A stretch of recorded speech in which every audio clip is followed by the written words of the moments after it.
everyone, and welcome back to Sunday School. My name is Miss Chelsea, and we are on session 10 of Virtual Sunday School. This video is for ages 9 and up. If you would like to participate in our lesson today, you'll need to print out a few things. First, you will need the Birthrights. And second, you will need the Birthright, Jacob, and Esau's trades. So just 2 papers this week.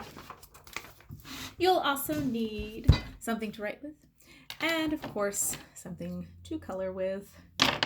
You would also need a Bible or some kind of electronic device that you can access internet on if you want to follow along with our Bible verse today.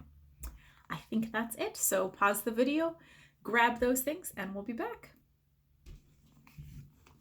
Alrighty, so I'm going to be reading from my Good News Bible, which is a Today's English Version translation. And today we are reading from Genesis 25, 29 through 34. So if you have your physical Bible, you're going to find Genesis, your first book of the Bible. You're going to find the big 25. Big 25. And then the little 29. Here we go. One day, while Jacob was cooking some bean soup, Esau came in from hunting. He was hungry and said to Jacob, "I'm starving. Give me some of that red stuff."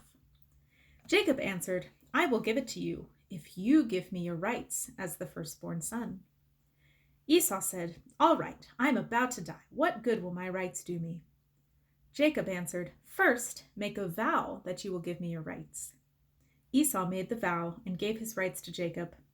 Then Jacob gave him some bread and some of the soup. He ate and drank and then got up and left. That was all Esau cared about his rights as the firstborn son. All right. So this unit, we have a special Bible verse that we are remembering from the book of Genesis. And will you read this with me? "I am with you now. I will protect you everywhere you go." Genesis 28:15. We also have a special word for this unit. Do you remember what it is? Starts with a B. Blessing. And blessing means all the things God provides. All right, so we are continuing in our story about Jacob and Esau, and you'll remember from last week that they were the twins that were very, very different. And in our story, Jacob kind of tricks Esau into giving up his rights as a firstborn son.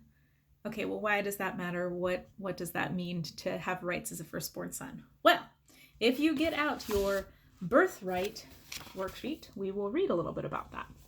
So go ahead, get this out. And we're going to read about birthrights here. Birthrights were special rights or privileges that automatically went to the firstborn son in a family after his father died. Birthrights could include land, houses, businesses, animals, money, or even a job. As part of the birthright, the eldest son also became the leader of his family after his father died. As a result of this system, the younger sons in a family typically received much less of their father's wealth than the eldest son. Because the firstborn son received so much, birthrights were important. This is also why it is so shocking that Esau sold his birthright to Jacob for something as small as a bowl of stew in the Bible story. So, Esau was not just giving up a title of being the firstborn son, he was giving up his right to get all this land and business and money. Kind of a silly decision, if you ask me. So let's go ahead and answer these questions on our birthright worksheet. The first one says, what do you think of birthrights? The second one, how would you have changed the birthright system? And the third one, do you think birthrights were fair or unfair, and why? So go ahead, pause the video, and we'll be back to talk about it some more.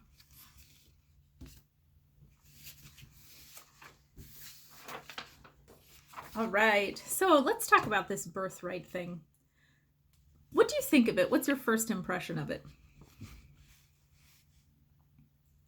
Well, we don't really have anything quite like that today, so it might seem a little crazy to us. I said that it sounds kind of unfair. If you aren't the firstborn son, you don't get to inherit as much from your family. That kind of goes along with the question about, do you think birthrights were fair or unfair? Personally, I think they were kind of unfair because being a firstborn son doesn't make you any better than your younger siblings, or they don't even mention the daughters. That's not even mentioned there, or the rest of the family. So how would you change the birthright system? If like me, if you think it's not fair, how would you have changed it?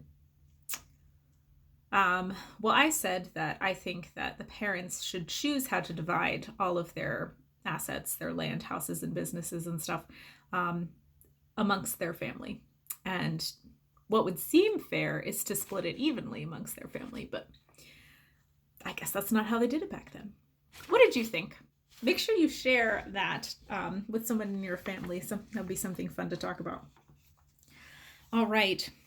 So now that we know what birthrights are, what did you think of Esau's decision to sell his birthright for food? Have you ever been so hungry? It's kind of like the "What would you do for a Klondike bar" commercial. Would you sell your birthright for a Klondike bar? Apparently Esau would. Would you have made the same decision as Esau? Why or why not? Well, I'd like to think I wouldn't do that. But sometimes, I guess, when you're really hungry, you make poor decisions. What other choices do you think Esau could have made?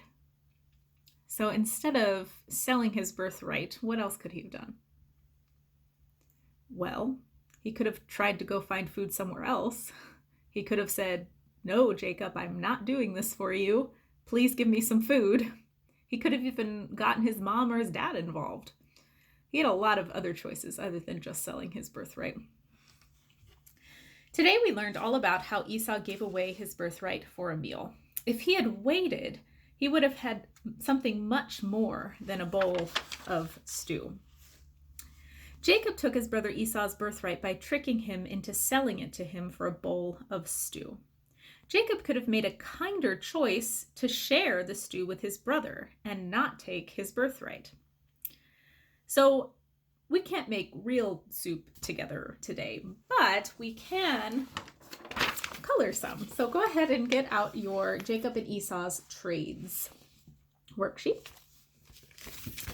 And let's read the instructions together. It says, color each space containing an O orange, a B yellow, a G green, an R red, and BK brown to discover an image related to Jacob and Esau's trade in the Bible story. So each of these little pieces have letters on them, and each letter corresponds to a different colored crayon or colored pencil or marker or whatever you have. So if you don't have all of these colors, orange, yellow, green, red, brown, just pick a specific color to go with each letter, and just keep it consistent throughout your picture. And pause the video and let's see what you come up with. All right, I'm going to share my picture with you. This is kind of how it turns out if you use the colors they suggest. I mean, it looks pretty good. I would eat that, but I don't think I would sell my birthright to eat that. Alrighty. Let's do a spiritual practice to remind us what we need to help us make wise decisions. We've already talked about how Esau didn't really make the wisest decision when he sold his birthright for a bowl of stew. So next time you have to make a big, important decision, I want you to think about this following sentence. Stop and pray. God is with me every day. Can you repeat that after me? Stop and pray. Stop and pray. God is with me every day. God is with me every day. And sometimes that's all it takes, is you just have to kind of stop and think before you make a choice. And maybe if it's a big choice, it's something that you can pray about. All right, speaking of prayer, it's time for us to pray together. Dear God, thank you for always being with us and for being there to listen to us and guide us when we have to make hard choices. Amen. All right, thanks so much for coming to Sunday school this week. We'll see you next time.